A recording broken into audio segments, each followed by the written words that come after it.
My name is Gavin Evans, and this is my review for The Meg to the Trench.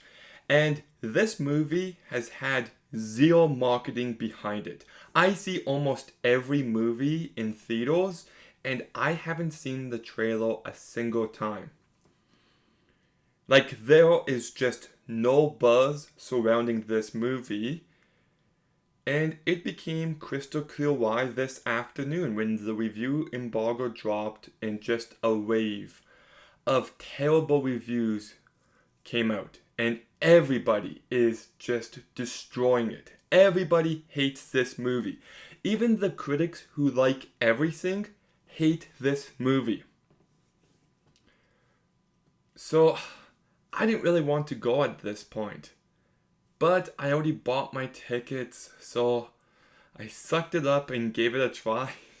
And I think the critics are all insane,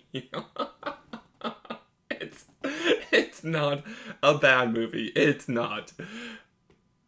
Well, maybe it is, but I had fun with it. That's the important part. I'm not gonna lie though, it starts off rough. Like, the first half hour of this movie did not work for me in any way, and I was getting really bored. But then it progressively gets better until this shit flying everywhere kind of finale that I just enjoyed. Let's begin talking about the cast. And Jason Statham, I'm a big fan of. I think he is one of the best action stars working today. And he brings his charm and charisma to this movie. Is it a great performance? No, but he's fine enough. Bingbing Lee, who plays his girlfriend from the first movie, she's fine for the time she's in this movie, but I really didn't like what they did with the character, and I thought she was completely mishandled. Wu Jing plays her brother, the uncle, and I thought he did fine for what this movie is. Sophia Kai plays the daughter, and I didn't think she was great here. Didn't really work for me, her performance. And none of the emotional stuff about the father trying to protect his daughter really worked for me in any way. Then you've got Paige Kennedy, who I thought was a lot of fun here. He has some action moments in the second half that I really enjoyed. Cliff Curtis, I thought brought a lot more of chaotic energy to this movie, and I enjoyed that. Sergio Peris-Mencheta, I thought was very good as the villain. There was one shot of him. This movie's funny. You're all crazy.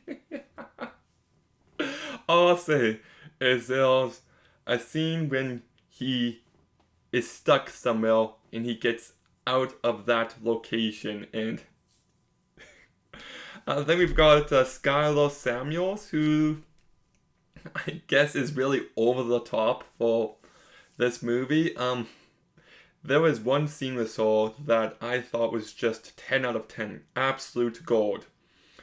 Okay, let's talk about the story, because I do think there's a legitimate great story here somewhere. Like, this movie is filled with potential. The idea of getting stuck at the bottom of the ocean with all these monsters, tour de force, 10 out of 10. Could have been like aliens underwater. And the movie never comes close to reaching the height of its potential. It doesn't. I feel like this could have been legitimately an amazing movie. But for what this movie is, I think it succeeds. The movie is just, for lack of a better term, a giant mess. There are plot points introduced for some reason, and then they kind of become irrelevant, but it just gives the characters something to do for a little bit, and then the movie goes from serious to goofy to kind of serious to very incredibly goofy, and it's just tonal whiplash throughout. And that's part of the movie's charm for me. I just loved how it was bananas, how I never knew what was going to happen next, and it just made for a very entertaining watch. And you've got Ben Wheatley directing this movie, who directs lots of independent movies that I wouldn't recommend to lots of people. I saw High Rise, I didn't really like it. He's a very niche filmmaker, I'll put it like that. But I do think Free Fire is a legitimately really good movie. I haven't seen some of his other ones though.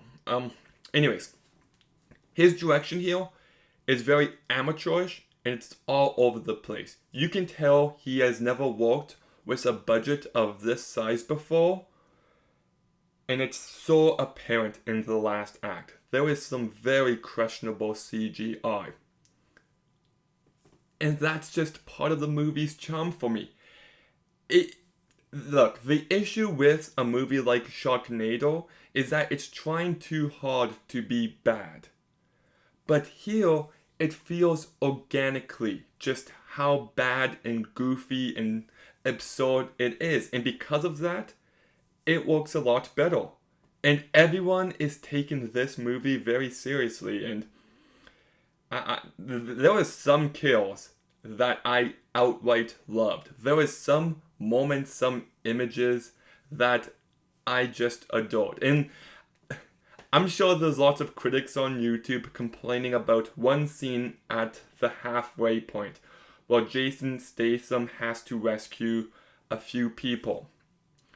And everyone's going to be like, well, that's just way too far. That is completely impossible. Yeah, you're right, and I just didn't give a shit. I started laughing because they tried to explain the logic behind it, and it just didn't make any more sense. And I'm like, fuck it, let's just see where the movie takes me next.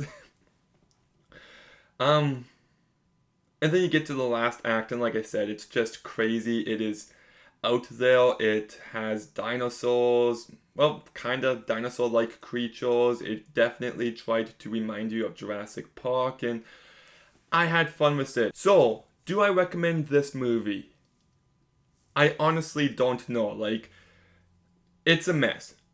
It's filled with tonal whiplash. It is stupid, absurd, and just a complete disaster.